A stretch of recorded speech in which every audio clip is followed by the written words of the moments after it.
Hello everyone! Welcome back po dito sa aking YouTube channel. Ako na naman ang inyong lingkod.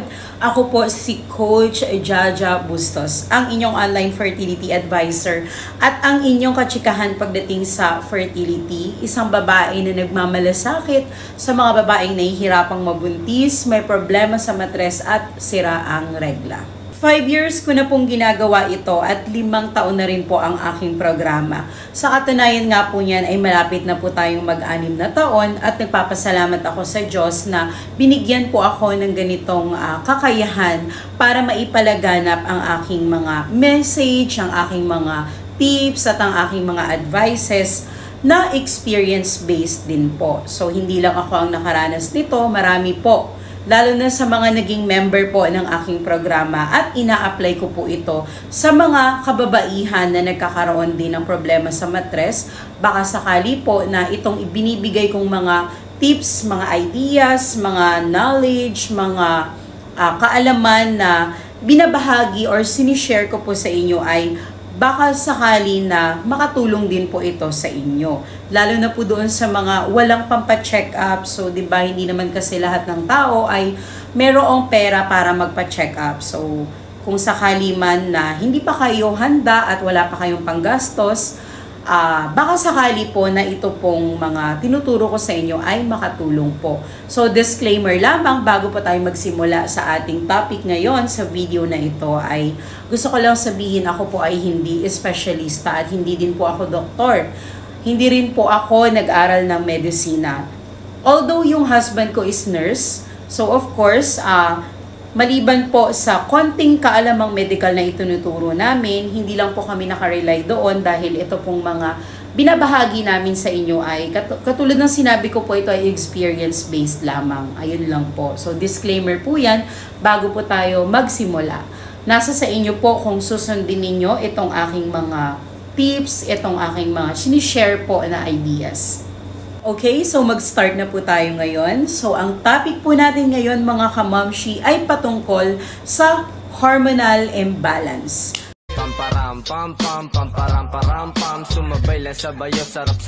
So, ang hormonal imbalance ay hindi lang po yan nararanasan ng mga babae. Pwede rin po ay ito ay maranasan din ng mga lalaki. So, at alam niyo po ba na ang hormonal imbalance ay isa sa pangunahing dahilan kung bakit nahihirapang magkaanak ang mag-asawa.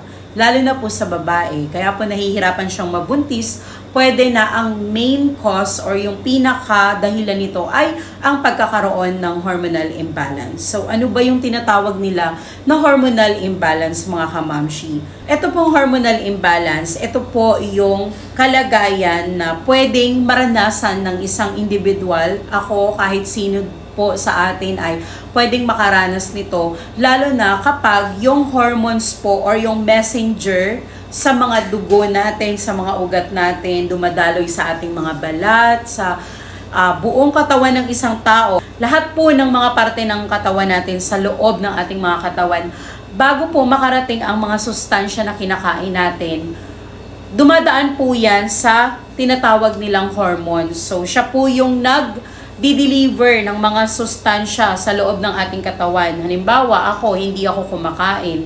So, walang maidi-deliver ang hormones natin sa ating mga organs. Kaya ang nangyayari, nagkakaroon tayo ng hormonal imbalance. Alam niyo po ba na malaki ang papel ng hormones sa ating katawan? Dahil kapag wala sila, hindi po makakapag-deliver ng nutrisyon or sustansya ang mga pagkain sa ating katawan. Hindi siya maidi-deliver. Sila po yung nagdi-deliver ng mga sustansya sa bawat parte ng ating katawan. So, doon po papasok ang hormonal imbalance kapag yung sustansya na pumapasok sa katawan natin ay hindi balanse. So, hindi rin balance yung nadadala ng ating hormones sa bawat parte ng ating katawan. Ito pong paliwanag ko po sa inyo, ito po ay para mas madaling maintindihan ng lahat. Kasi po, yung iba, di ba, pag nagbabasa tayo sa Google, nagre-research tayo, medyo mahirap siyang intindihin, lalo na kapag English. Kaya ako po, para mas madali ninyong intindihan kung ano ba itong tinatawag na hormonal imbalance na to, ganun po yung pagkukumpara po natin. So siya po yung nagiging messenger or nagdadala po ng mga sustansya sa ating katawan, sa utak natin, sa puso, sa kidney, lahat-lahat po yan. Siya po yung nagdi-deliver yung hormones na yan. So, ano-ano po ba ang mararanasan ng isang tao kapag siya ay meron ng hormonal imbalance? Minsan, hindi natin alam sa sarili natin na meron na pala tayong ganito kasi nga hindi tayo nagpapa-check up. So, meron po itong mga pahiwatig. Nagpapakita po siya ng mga signs na meron na pala tayong ganito. And actually, halos lahat ng tao ay meron pong ganitong kalagayan. Pero yung iba, hindi malala ang hormonal imbalance nila. Kaya, kahit na nakakaranas sila ng ganitong senyales ay mabilis pa rin silang nabubuntis. Kaya lang mga kamamshi, kapag malala na po ang inyong hormonal imbalance, doon na po nagkakaroon ng problema sa ating katawan, katulad na lang ng mga tao na nahihirapang mabuntis, mga lalaki na nahihirapang makabuntis, meron po silang mga hormonal imbalance at malala na po yun. So, ito pong mga senyales na ito ang mga dapat nating bantayan. Baka meron na po tayong ganito, kaya pala nahihirapan tayong magka-baby. So ngayon naman po ay pag-uusapan natin kung ano ba yung mga senyales na meron na pala tayong hormonal imbalance. Marami kasing tao na meron na pala sila nito pero hindi nila alam, lalo na yung mga tao na hindi sila mahilig magpa-check up. Kaya ngayon po ay ituturo ko sa inyo yung mga signs nang sa ganun ay mabantayan natin yung mga sarili natin na baka mamaya meron na pala tayong ganito. Pero, good news, hindi naman po lahat ng tao na may hormonal imbalance ay nahihirapang mabuntis. Yung iba, kahit na meron silang hormonal imbalance, ay mabilis pa rin naman po silang mabuntis. Kaya lang po, kapag napapansin nyo na hindi kayo nabubuntis at nahihirapan kayo magkaanak, ibig sabihin po niyan, lumalala na yung hormonal imbalance nyo. So, ngayon po, ituturo ko kung ano yung mga mararanasan kapag malala na pala yung ating hormonal imbalance. Doktor lang po ang nakakagawa niyan. Sila po ang magsasabi kung meron na ba kayong hormonal imbalance. Pero sa mga wala pang pampacheck up dyan, ituturo ko po sa inyo yung mga sign na baka meron na rin po kayo nito. Kaya nahihirapan kayong mabuntis. Ayan. So, number 1, kapag nakakaranas po kayo ng sobrang bilis ng tibok ng puso nyo, yung bigla-biglang bumibilis. Yung iba naman, sobrang bagal ng tibok ng puso nila. So, irregular po yung pagtibok ng puso natin. So, isa po yan sa mga senyales na tayo pala ay meron ng hormonal imbalance. So, pangalawa, kapag hindi naman tayo matakaw, pero ang bilis nating tumaba, yung tipong hindi naman tayo palakain, pero ang bilis nating tumaba. So, kapag ganyan po ang nararanasan ninyo, isa po yan sa senyales na kayo po ay nakakaranas na ng hormonal imbalance. Tsaka yung mga matataba po na konting kain lang kagad tumataba na, hindi mo alam, bigla-bigla ka na lang na nagiging mataba, samantalang dati sobrang payat mo naman. So yun. Next is kapag tayo po ay mabilis mapagod. So kapag tayo ay mabilis mapagod, kahit na wala naman tayong masyadong ginagawa, kagad parang inaantok tayo, kagad parang pagod na pagod tayo, parang stress tayo kaagad. Isa po yan sa senyales na tayo ay meron ng hormonal imbalance. Next is kapag tayo po ay nahihirapang dumumi. Kapag nahihirapang dumumi ang isang tao, ibig sabihin merong part or sa katawan niya na hindi po nagpa-function ng maayos. So, ibig sabihin, meron tayong dapat na alamin doon sa tao na yun. Mayroon po yung dahilan. And isa na din po dyan yung hormonal imbalance. So, minsan yung iba nga, hindi lang pala hormonal imbalance, meron na pala siyang sakit sa digestive system, may sakit na pala siya sa bituka. Hindi naman sa nananakot, pero yun na nga kagaya ng sabi ko, mas maganda kapag nakakaranas kayo ng ganyan, agad ay magpa-check up kayo, magpatingin kayo ultrasound para malaman kung anong meron, kasi baka mamaya hindi lang pala siya hormonal imbalance. Okay, next naman po is kapag tayo ay madalas na nagdudumi. Parang laging sumasakit yung tiyan natin, madalas tayong nagdudumi, ng parang matubig. Yung dumi natin is hindi siya normal at matubig. Sign din po yan ng hormonal imbalance. Next is, kapag nakakaranas po tayo ng parang pamamanhid sa kamay natin at sa paa natin, yung parang may umaakyat na tinik-tinik, so senyales din po yan na meron tayong hormonal imbalance. So next is, kapag tayo po ay nakakaranas ng pagiging nervyosa, mabilis malungkot, at madaling magalit. So, sign din po yan ng hormonal imbalance. So, ako po honestly, meron akong ganyan na mabilis po akong magalit, mabilis akong mapagod, mabilis akong mainis, mabilis akong malungkot. Meron po akong ganyang episode, mga mamshi. So, kapag ganyan po, senyales din na meron akong hormonal imbalance. Pero, dahil hindi naman ako nahihirapang mabuntis, ibig sabihin, hindi naman malala yung hormonal imbalance ko. So, nangyayari lang po yan kapag nahihirapan kang mabuntis at nakakaranas ka ng ganito, na katulad ng mga sinabi kong sign, ibig sabihin, lumalala na siya. Pero kung mabilis ka naman mabuntis at nakakaranas ka ng parang mabilis kang magalit, normal lang po yan, normal na feeling lang yan. Pero kapag ganun, mabilis kang magalit, mabilis kang ma-stress, tapos nahihirapan ka pang mabuntis, ibig sabihin, malala na po or lumalala na yung hormonal imbalance nyo. Next is, madali tayong lamigin. So, di ba kung mapapansin ninyo kapag yung mga tao, kapag sa malamig na paligid sila, like air-conditioned room, kapag mabilis silang lamigin, senyales din po yan ng hormonal imbalance. Yung hindi siya nakakatagal sa lugar na ma-aircon.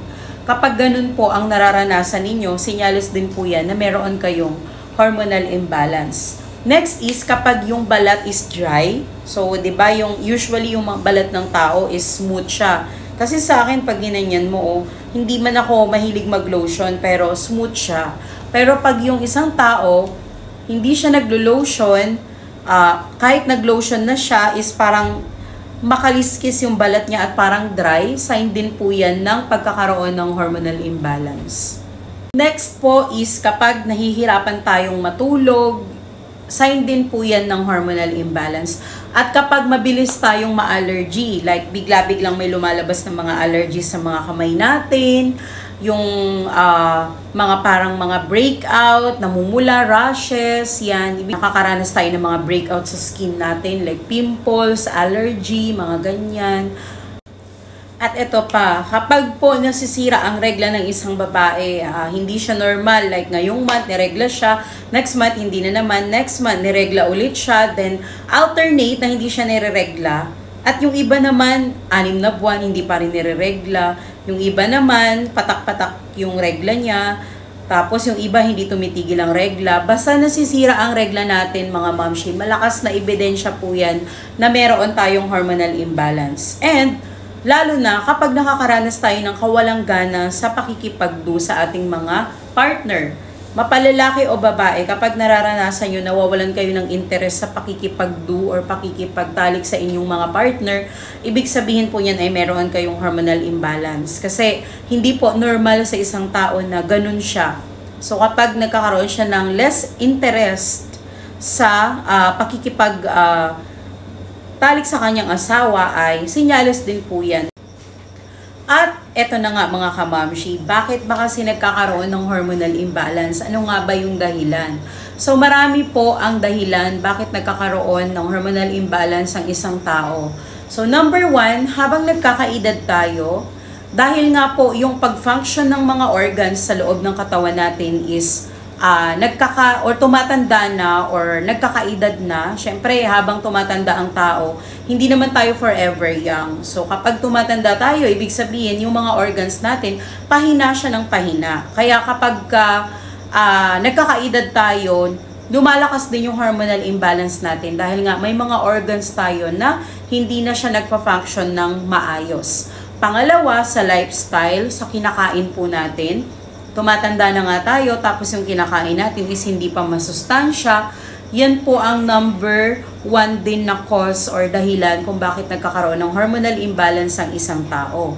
Kapag din po lagi siyang pagod sa trabaho, lagi po siyang may problema sa pamilya, problema sa asawa, problema sa pag-ibig, problema sa buhay, yung paghahanap buhay niya, ganyan, stress talaga at yung mga emotional breakdown, pwede po yan magkaroon ng uh, ano sa atin, impact or effect bilang isang tao. Kaya po yung mga nangyayari din sa buhay natin, lalo na kapag stress tayo, isa po yan sa mga dahilan. Lagi din pagod, ganyan, laging may problema sa pera, sa asawa, problemang pampamilya. So, pwede din po yan cause ng hormonal imbalance. Next is, pwede rin pong maging dahilan yung pagkakaroon ng autoimmune disorder. So, ano ba tong mga autoimmune disorder na to? Ang makakapagpaliwanag po niyan is yung mga doktor. Dahil ang autoimmune disorder po, ito ay isang kalagayan sa katawan ng tao na hindi ma-explain. Ito po ay abnormality siya sa ating hormones, sa ating immune system. So, mahirap pong i-diagnose ito. Kailangan ng supervision or talagang gabay ng doktor kapag meron kayong mga ganitong sakit. Kumbaga, genes related. Like, halimbawa, yung pamilya nyo, may lahi na kayong ganun. Bata ka pa lang, pinanganak ka, talagang ganun na siya. Kumbaga, nakaregister na siya sa katawan mo. Ganun po yung autoimmune disorder. And pwede rin po yan maging dahilan bakit tayo nagkakaroon ng hormonal imbalance. And last, pwede siyang dahil meron siyang sakit. So, hindi natin alam kung anong klaseng sakit yun. Pwedeng sakit sa puso, may sakit siya sa kidney, may bukol siya sa mattress, may cancer, merong ibang klase ng cyst sa katawan, bukol sa dede. Kaya po, pag meron kayong nararanasan na kagaya sa sinabi ko kanina, dapat ay magpa-check up na po tayo kaagad. Pero, kung sakali na wala kayong pampacheck up mga kamamshi, kailangan talaga paglaanan natin yan ng budget. Kasi, bilang tao kasi, ang kayamanan natin is yung ating katawan at yung ating kalusugan.